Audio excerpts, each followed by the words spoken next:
తెలుగు సినీ చరిత్రలో 'బాహుబలి' సినిమా ఒక సంచలనం అయితే, దానికన్నా ఎక్కువ మంది జనం చూసిన సినిమా ఏందంటే 'లవకుశ'.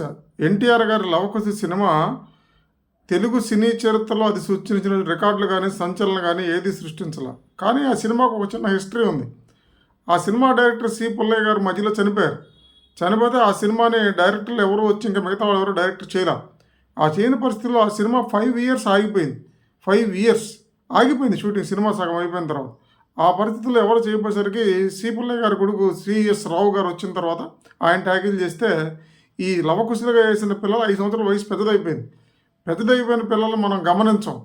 సగం సినిమాలో చిన్నపిల్లలుగా ఉంటారు, సగం సినిమాలు 11, 14 ఏళ్ళ పిల్లలు ఉంటారు. అయినా ప్రేక్షకుడు గమనించడు, కథలో అంత లీనమైపోతాడు. ఇక ఆ సినిమా గురించి చెప్పాలంటే, దానిలోని పాటలు ఘంటసాల గారు మ్యూజిక్ చేశారు. మీకు విషయం తెలియదు, ఘంటసాల గారు సింగరే కాదు, చాలా సినిమాలకు మ్యూజిక్ డైరెక్టర్ అయిన. లవకు మ్యూజిక్ ఆయనే చేశాడు. సందేహించకమమ్మ, శ్రీరాముని చరితము చూతము రారండి, వినుడు వినుడు రామాయణ గాథ, ఏ నిమిషానికి ఏమి జరుగునో, అసలు ఒక పాట ఒక కథ. ఆ సినిమా ఎంత మ్యూజికల్ హిట్ అంతా ఇంత కాదు. ఆ రోజుల్లో బళ్ళు కట్టుకొచ్చి థియేటర్ దగ్గర అన్నం తిని సినిమా చూసి మళ్ళీ బళ్ళు కట్టుకుని ఇంటికి వెళ్ళిన సినిమా. వాస్తవంగా పౌరాణిక చిత్రాల్లో లవకుశ సినిమాకు ఉన్నంత చరిత్ర ఏ సినిమాకి లేదని చెప్పొచ్చు. ది గ్రేట్ మూవీ అది. ఆజానుబాహం, అరవింద నేత్రం, ఎన్టీఆర్ను చూస్తుంటే నిజంగా శ్రీరాముడే మన కళ్ళ ముందుకు వచ్చాడు అన్నంత గొప్పగా ఉంది.